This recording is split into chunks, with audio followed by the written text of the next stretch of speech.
What's up guys, Asian here again with another build video, and today we're going to be going over the Asylum off-tank build here. So this is again a build that's centered around a progression style guild, so you're not necessarily running Asylum for scores or for speed or anything like that. You're just going for the clear. You just kind of want to get yourself and the team more comfortable with running Asylum, whether that's hard mode, +1s, or just normal Asylum, to the point where you guys will be able to start substituting in the more speed run, score run kind of strategy. So again, this particular build is for Asylum. It's focused in on the +1s in the hard mode, and this is the off-tank build. It's going to be centered around progression, so we're not going to be using things like Alkosh or anything like that in order to help, or we're not going to be using Engulfing Flames or anything, because there really is kind of no need for that, at least as far as I see in a progression style guild. So just like our other build videos, we'll be going over things like gear, skills, attributes, everything you need to know in order to make this build yourself. And then we'll talk about kind of what each skill is used for, what you can replace in certain skills depending on the situation and the needs of your team, as well as any sort of gear sets that you might also want to take into consideration as you guys get more familiar with the fight, so that way you're able to perform a little bit better once you're a little bit more familiar with the mechanics and how the fight plays out and things like that. So without further ado, let's go ahead and get started here with our gear. So for our Monster Helm set, we're going to be going with Earthgore. Earthgore is pretty much one of the better sets when it comes to sort of progression style content, mainly because of that additional heal that you get from the 2-piece. So whenever you heal a friendly target that's under 50% health, you conjure a pool of quenching blood underneath them, which soaks up an enemy placed effect and heals all friendly targets in the area for, in this case, 34,500 health over 6 seconds. So this burst heal is really nice to have, and particularly with Asylum, you're pretty much going to get one proc every between each Storm the Heavens, because Storm the Heavens has a 35-second cooldown between each one. So basically, you're going to get a proc every time Storm the Heavens happens. That's kind of nice how it lines up there. Now, if you don't want to use Earthgore, because Earthgore does have the disadvantage of, again, only proccing once every Storm the Heavens, you can go something a little bit more consistent, like Lord Wardens. So Lord Wardens will just give you a lot more consistent resistances, because Earthgore doesn't provide any additional resistances. Plus, it does help the resistances of anybody who's within 8 meters of you, so that helps out DPS survivability as well. So Earthgore and Lord Warden would be the two Monster Helm sets that I would go for first, just because of the strong utility that they provide for progression style groups, whether that's through increased healing through Earthgore or through increased resistances through Lord Wardens. Now, as you guys get a little bit more familiar, you might want to swap over to something like Bloodspawn to get some ultimate generation, so you get more Warhorns up. But for people who are just starting to progress, Lord Wardens and Earthgore are probably going to be two best options when it comes to Monster Helm sets. Now, you will be wearing Ebon as the off-tank. That's just because the main tank will be too far away for Ebon to hit everybody consistently. So we're going with Ebon on the off-tank instead. This set will be active at all times. Pretty much self-explanatory why we want Ebon for that additional max health. Now, for our second 5-piece, you have a couple of options here. So I'm going to go over this option here, which is something that I found to be still pretty useful. Even though we have Olorime, we're still going to be going with Spell Power Cure. Spell Power Cure can be procced off of the minor lifesteal that is applied when you use Blood Altar. So that's really helpful to maintain Spell Power Cure, Major Courage uptime throughout the fight. Now, if your healer is using Olorime, then obviously Spell Power Cure might not be as strong of a choice, but depending on the progression style guild, where you're at, where the team is at, how comfortable you guys are, and how comfortable the healer is with placing Olorimes, you might want to use Spell Power Cure instead, just because with Olorimes you might have a lot of people kind of moving together into one point, and depending on where Olorime the proc falls, where it happens to kind of fall when it comes to Lotus and Felm's mechanic, it could end up being a group wipe. For example, if Lotus is using his Defiling Blast and people aren't really paying attention while they're going for the Olorime buff, then it could end up killing a couple of people there. So that's kind of something that you're going to want to figure out within your team itself. Typically speaking, the back healer running Olorime is going to be better than an off-tank and back healer running Spell Power Cure for better Major Courage uptime, but this is an option that I did want to point out here, if you have it available. So you have 3 spell power cure on your jewelry, and you have spell power cure weapons, sword and shield, and then a frost staff, or really you can do ice, fire or lightning staff on the back bar, doesn't really matter too much. Other sets that you might want to consider is going to be Alkosh. As you get a little bit more comfortable with the fight, you might want to use Alkosh to help with that resistance debuff on the enemy, so that way you're able to kill the side bosses a lot faster, Lotus and Felms, because there is a DPS check there, so reducing the resistances really does help out kill Lotus and Felms a little bit faster, but you do give up some survivability if you're using Alkosh, although arguably it's you lose it no matter what if you're using Spell Power Gear, so that's something to take into consideration there. Another potential option is going to be Plague Doctor, your typical stack health tank. This is going to be a lot more selfish. You're going to have a lot of survivability, you're going to have a lot more health, and you're going to have a lot more healing taken. But again, it is more selfish. You're not really going to have any sort of group utility at all if you're going with Ebon and Plague Doctor. Another set that I do want to mention here, let's see if I can find it. It's going to be Torug's Pact. Torug's Pact does give you a little bit additional survivability because it does have max health as the 3-piece and does have spell resistance as the 4-piece. So that's nice to have. It does increase the potency of your Crusher enchant, so it does help out a little bit with DPS in that regard. So it is a nice kind of medium kind of compromise, so to speak, between having good survivability while also providing some group utility. So Ebon Torug's is still a pretty decent choice when it comes to off-tanking Asylum. So that's another potential option there. And so that's pretty much all the set options that I would recommend for progression guilds. So that'd be Spell Power Cure, Plague Doctor, Alkosh for the more advanced guilds. You're just trying to push through Execute. And then Torug's Pact as a kind of nice, happy compromise between people who still want a little bit more penetration, a little bit more group utility, while still maintaining some survivability. So those are the 3 main recommendations that I would make for your second 5-piece set. So talk about armor traits and enchants. So we have Sturdy on our small pieces with max health enchants, and then we have Infused with Prismatic enchants on our large pieces. Pretty self-explanatory here. Now for our jewelry trait, you have a lot of different options here. So I have 2 Harmony and 1 Triune, but you can go with 3 Triune, you can go with 3 Robust, you can go with 3 Max Health, Healthy, you can go with 3 Harmony, you can go with 2 Harmony, 1 Swift. There's a lot of different combinations that you can go with when it comes to jewelry traits. So just kind of play around a little bit, figure out what works best for you. For me personally, now that they've introduced Harmony, I like to have 1 or 2 Harmony traits on, just so for Blood Altar, if your back healer is running Blood Altar, you get a little bit more out of that synergy there, and you get a little bit more out of the orbs in terms of resources and healing done when you pop in orbs. That's really nice to have there, but you could go with something like, again, 3 Healthy, 3 Robust, 3 Triune, whichever you really need. You might also want to consider something like Swift, so that way you're able to move out of the Storm of the Heavens a little bit better, but just be careful with that because you might end up moving a little bit too fast and end up overlapping with somebody. In terms of enchants, we have 3 shield plate enchants here. Another enchant that I do want to kind of mention here are going to be the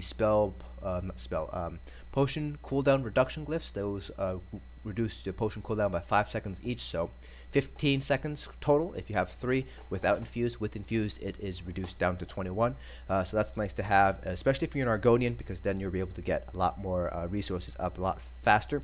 And off tanking in AS is much more resource intensive than main tanking it. So you do want to take that in consideration when you are off tanking Asylum, just because you have to deal with 2 bosses and they do deal a fair amount of damage there. For shields, you have a lot of different options: Sturdy, Reinforced, Sternhone, Infused. Those are all pretty good options there for when it comes to traits. And then you have the Prismatic enchant there.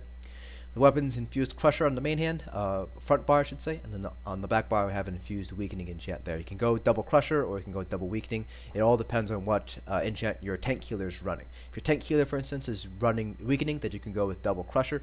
If your tank healer is running Crusher, then obviously you can go with double Weakening. It's kind of depends on your specific group itself. Going over our character sheet, so I am a Dark Elf just because I like playing Dark Elves, so do keep that in mind when we go over attribute points.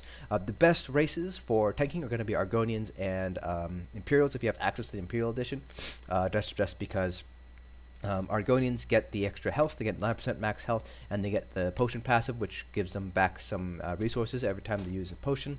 Plus they get 5% additional healing received and healing done, so that helps out their self-heals and healing that they get from the healer. And Imperials, they get max health, max stamina, so that's why they're pretty strong as tanking goes. Now for attributes, I am a Dark Elf, so I only have 6% max stamina and I have 9% max magicka. Another thing to keep in mind too is that I'm using Spell Power here, which has 2 things of max magicka, so that pushes our max magicka to be pretty high. So if you're using Spell Power here, you might want to consider going with Robust as your jewelry traits to make up for the loss in stamina. So if you're going Spell Power here, you have 38 health, 26 stamina, but depending on your specific gear setup, this isn't going to necessarily be the correct attribute distribution for you. You can see here I'm just shy of 35k, which is kind of what I want to sit at, 35k at least. So what I would recommend is just put points into stamina first. Basically go to the respec shrine and completely respec your attributes. Put points into stamina first until you manage to get your stamina to be higher than your magicka, like I have here, and then you put the rest of the points into health. So hopefully that'll put you at 35k or above. I am a Dark Elf, so I don't have any bonuses to health, but if you're an Argonian or a Imperial, you will be sitting at around like 37, 38k health, so that's not that big of a deal there. But as a Dark Elf or any race that doesn't have any additional health enchant, health passives, then you're going to have to struggle to get up to that 35k if you're using Spell Power Cure. Now, for our Mundus Stone, we're going with the Atronach, pretty standard tanking Mundus Stone for the additional magicka regen. Then food, again, pretty standard, purple food, health, magicka, stamina. So that's all pretty cut and dry. Now for our skills, starting off with our front bar, we have Pierce Armor, or Taunt, Heroic Slash, Fragmented Shield for the major mending. You can go with the other morph, which is Igneous Shields if you would like, to get the stronger damage shield. It's kind of up to you which one you want to go for. You still get major mending with Igneous Shields, it's just not going to last quite as long as Fragmented Shield. Then I have Balance here for additional sustain, as well as our major resistance buffs. Just be mindful of when you use Balance, because you do have to sacrifice health in order to use it. So obviously you don't want to use it at an inopportune time, so just keep that in mind. Absorb Magic. This is here for really 2 reasons. First of all, you have that additional block mitigation. Then second of all, the Lothus's normal attack does actually count as a projectile. So if you use that, if you find yourself a little bit low on health, you can hit Absorb Magic and get some health back when Lothus light attacks you. So that's an option there. For our ultimate, we have Magma Shell, very, very good, very, very clutch ability that you're going to want to keep on hand in case you get hit by the Filing Blast during a Storm of the Heavens. That way you can just kind of sit there and take the damage that way. Then for our back bar, we have a Ranged Taunt, Inner Rage, we have Green Dragon Blood, we have Overflowing Altar for the stronger synergy. You have Elusive Mist. This is kind of a flex spot here, you don't necessarily need to use it. This reduces the damage you take by 75% and gives you Major Expedition for 4 seconds. This is a vampire ability, so you will have to be a vampire in order to use this skill here. But the big thing here is that this form removes any sort of mobilization effect, so this removes the slow that Storm of the Heavens puts on you, so it makes it a little bit easier to kind of kite around Storm of the Heavens, so that way you're not kind of like slowed down and getting caught by the multiple Storm of the Heavens. Then we have Crushing Shock. This is an absolute must in order to help interrupt Lothus. Sometimes he'll do his interruptible move right after he teleports, so you do want to have that ranged interrupt here, just in case your interrupter is dead or not able to get there themselves. That way there's basically additional source of interrupting, ranged interrupt there.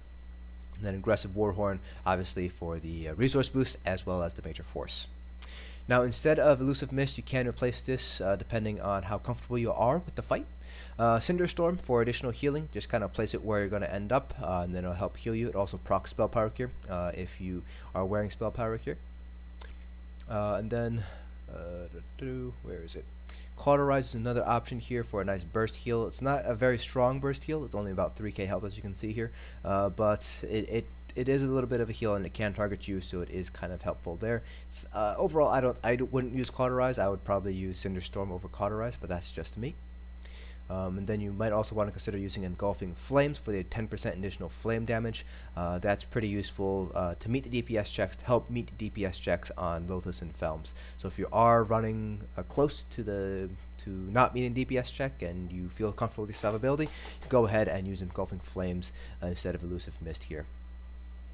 And then that's pretty much it when it comes to kind of your flex spots there, at least for a progression style guild. Other thing that I do want to mention is going to be Deep Thoughts or an Introspection, whichever morph you prefer. This can be used in place of Balance if you would like. So you get health back and you get Magicka and Stamina back as well. You also gain, if you have the Deliberation passive, you gain Major Protection, which reduces the damage you take by 30%. So that is an option if you would like to do that. You do typically have enough downtime to use Deep Thoughts for a few seconds here and there, but with all the things you have to keep track of, you know, getting Felms positioned right, getting Lotus positioned right, you know, making sure you're interrupting Lotus, and then Ohms if you have to kind of watch out for Storm to Heavens, and then the fire during Execute. Deep Thoughts is not going to be quite as strong in necessarily as you, at least as you're just starting off. As you get more familiar with the fight, you might be able to find opportunities to use Deep Thoughts, but if you're just starting to learn, I wouldn't recommend using Deep Thoughts. The other thing with Deep Thoughts too is that it doesn't give you a major resistance buff, so you will need to slot Hardened Armor or Volatile Armor if you're going to be using this morph. So that just eats up another ability slot. And to me, ability slots are very, very valuable. So I tend to use Balance instead of Deep Thoughts when it comes to sustain. Now for our champion points, green CPs and blue CPs are pretty much the standard for tanks. So 64 Arcanist, 56 Tenacity, 40 Tumbling, 56 Shadow Ward, and 23 Warlord. I have 11 into Sprinter, but you can put that elsewhere if you would like. You can put it into Arcanist to hit 75 into Arcanist if you would like, for example. Blue CPs, again, pretty standard for tanks, 100 Blessed, 81 Elfborn, 25, and then the rest can kind of be put wherever you'd like. I have 44 into Precise Strikes because sometimes I will use Vigor. You can use Vigor instead of Elusive Mist if you would like. That just gives me the additional heal from crit heals, as well as gives me the perfect strike, so I get a little bit more crits when I do use Vigor. Now finally for our red CP, so I actually do have to shift this around a little bit here. So the damage that you're going to be taking is primarily going to be magical damage because you're not tanking Ohms, so you don't really need to put any points into Hardy. That being said, there might be situations, particularly if your main tank is new or you are you know, just starting to learn to fight, that you might want to keep some points into Hardy anyways, in case your main tank goes down and you have to tank Ohms for a little bit, because Ohms does do physical damage. So that's something that we want to kind of balance out here and there. If you are comfortable with your main tank not dying on you, not having to take Ohms, then you can take all your points out of Hardy and invest them into the remaining nodes here. So Ironclad's going to be pretty important, so I like to have 72 points into Ironclad. And then Immortal Defender is at 75, and then Thick-Skinned, you don't really need Thick-Skinned all too much. You won't be taking that much damage over time. Felms will leave a dot on you though, so you do want to have some points in the Thick-Skin. It also helps you out for the fire during Execute. It doesn't really hurt you too much as a tank, but having that additional Thick-Skin is always nice to have. There's a little bit of buffer room there. And Lotus doesn't have any sort of damage over time effects either, so you don't really need to put as many points in the Thick Skin as I have here if you don't like to. You will be able to hit your resistance caps fairly easily, so you don't need to put anything into Spell Shield usually. The two things I do want to point out here are going to be quick recoveries. That's kind of where we're going to put the remainder of our points. We're going to do 32 quick recovery and then 20 into Bastion here, because you know, we don't really need any points into Hardy anymore. We don't need any more points into Thick-Skins really. Elemental Defender, I mean, we could put it up to 100 to get all 15%, but then you're kind of losing out on, in this case, 8% additional healing received and 9% additional damage shields. So I don't really see that as an effective use of our points here. And then of course you can also put 9 points into Ironclad to get up to 24 if you would like, but again, I don't really feel it that useful compared to the additional healing received and damage shields that we get from Bastion and quick recovery.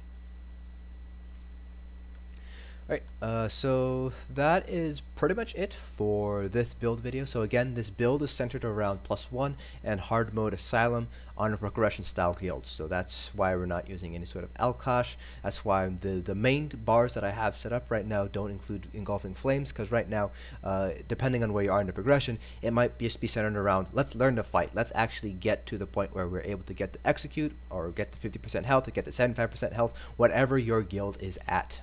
So this is probably the most friendly when it comes to kind of progression style guilds. Now obviously as you get further and further with your progression as you get closer and closer to the clear. You might want to swap out sets. You might want to swap out skills to kind of speed things along a little bit. So, for example, replace Elusive Mist with Engulfing Flames if you'd like. Take out Spell Power Cure, use Alkosh instead, and have your back healer run Olorime.